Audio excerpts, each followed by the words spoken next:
So for 12 months and counting, the only thing and the one thing standing between this administration and their goal of ending access to health care and reproductive rights and safe and legal abortion has been millions of determined women.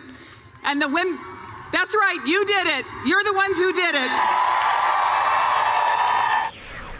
Joining us now is Cecile Richards, the president of Planned Parenthood.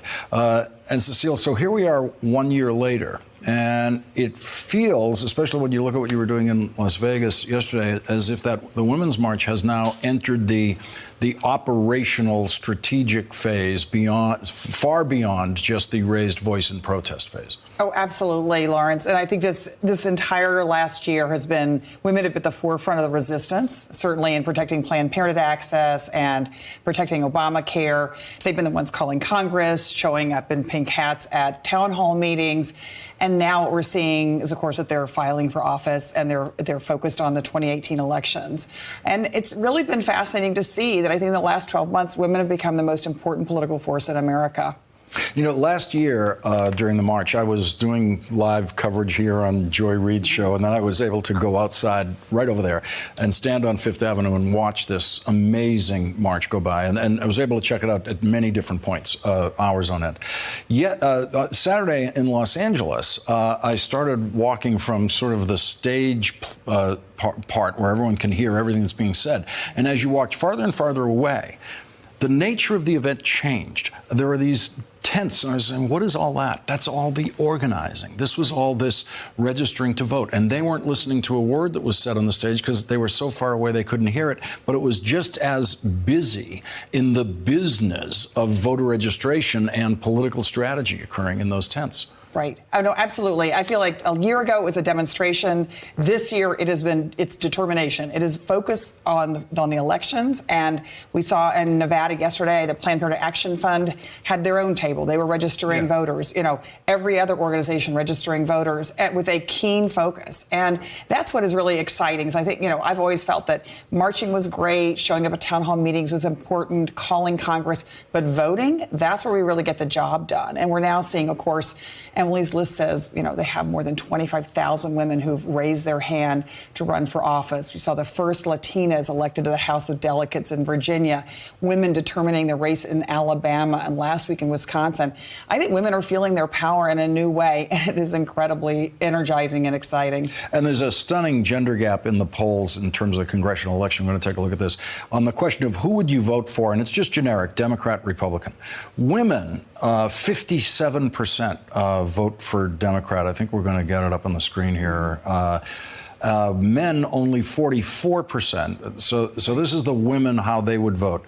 57% would vote for Democrats, 31% would vote for Republicans. The male version of that is 44% of men would vote for Democrats, 48% would vote for Republicans. So there is a gigantic gender gap in favoring the Democrats here. Absolutely. And we saw that in Virginia in a race that was supposed to be incredibly close. If you remember, the governor's race was going to be so tight. Ralph Northam ended up winning that race by, I think, 10 points. The gender gap was 22 points with women. I mean, women absolutely are dominating these races. And I don't think it's by chance. It's because what we have seen from this administration and definitely this Congress is an attack on women, on women's rights, on Planned Parenthood from day one. And I think women are figuring out that they have to not only affect the people that are in power, they have to change who's in power. And I really do believe they will. Women now, you know, they're politically organizing, they're grassroots organizing, they're culturally organizing, and I think it's unstoppable.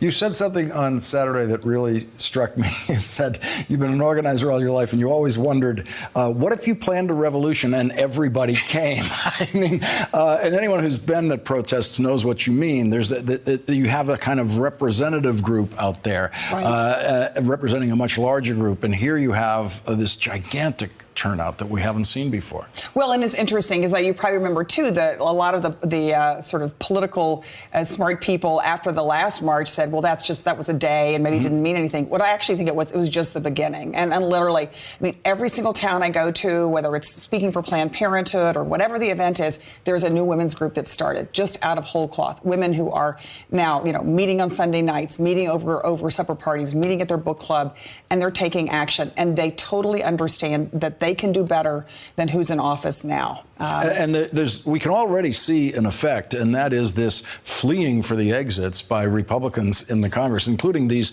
senior chairs of committees who are saying, I'm not going to try to run for re-election in this environment. No, absolutely. What's funny, when my mom ran for governor of Texas, she was always frustrated that women waited until they were, had all the right degrees, yes, or was right at the right time, or someone asked them. And I think women are now looking at who's in office, looking at who's in Congress, and saying, you know what, I could do a better job than that guy that's in there.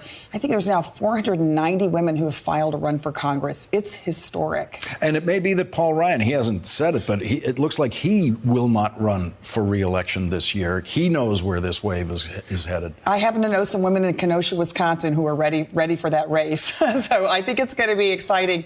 I think women are going to be competitive in races that no one ever expected before.